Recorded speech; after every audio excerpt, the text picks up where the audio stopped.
Likas Floris Vos, die in de binnenstad wennet. Ja, wat denk je? Je rijdt achteruit.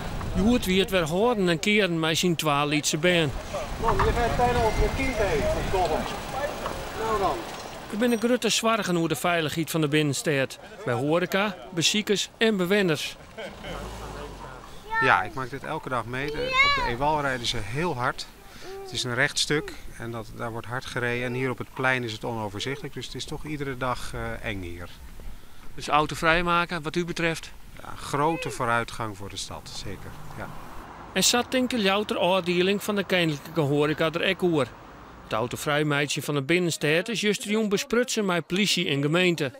Nou, met name hier op de Ewal en het Gouverneursplein hebben we redelijk wat overlast van mensen die te hard rijden. Van fietsen die her en der fout geparkeerd staan. En wat af en toe wel eens verkeerssituaties oplevert die redelijk tot zeer gevaarlijk zijn. Nevens van de Erven zou het een goede zaak wezen om de auto's van 12 uur middags al te keren. Het is likwijls de vraag of alle bewoners en ondernemers in de binnenstad het plan om meer zullen. Het is natuurlijk heel complex. Je kunt wel zeggen van ik wil een autovrije binnenstad. Maar die bewoner die wil heel graag zijn auto voor de deur hebben. De ene ondernemer is de andere ondernemer niet. Dus de ene ondernemer zegt van ja, maar het is essentieel voor mijn zaak dat er wel auto's staan. En wij zeggen van, of een horecaondernemer zegt misschien wel van nou, helemaal niet. Laat maar uitbreiden dat terras. Want krijgt die terrasbezieker wel graag van het autoverkeer aan. De argwage is soms groot.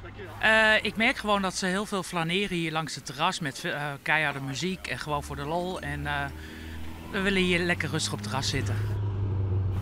Er reed toevallig net een motorrijder langs met heel veel lawaai. Ja, dan ga je wel erg inderdaad. En dat doen andere mensen ook. Is het echt gevaarlijk? Ik denk dat het ook wel eens gevaarlijk is. Ja, zeker met kleine kinderen en ja.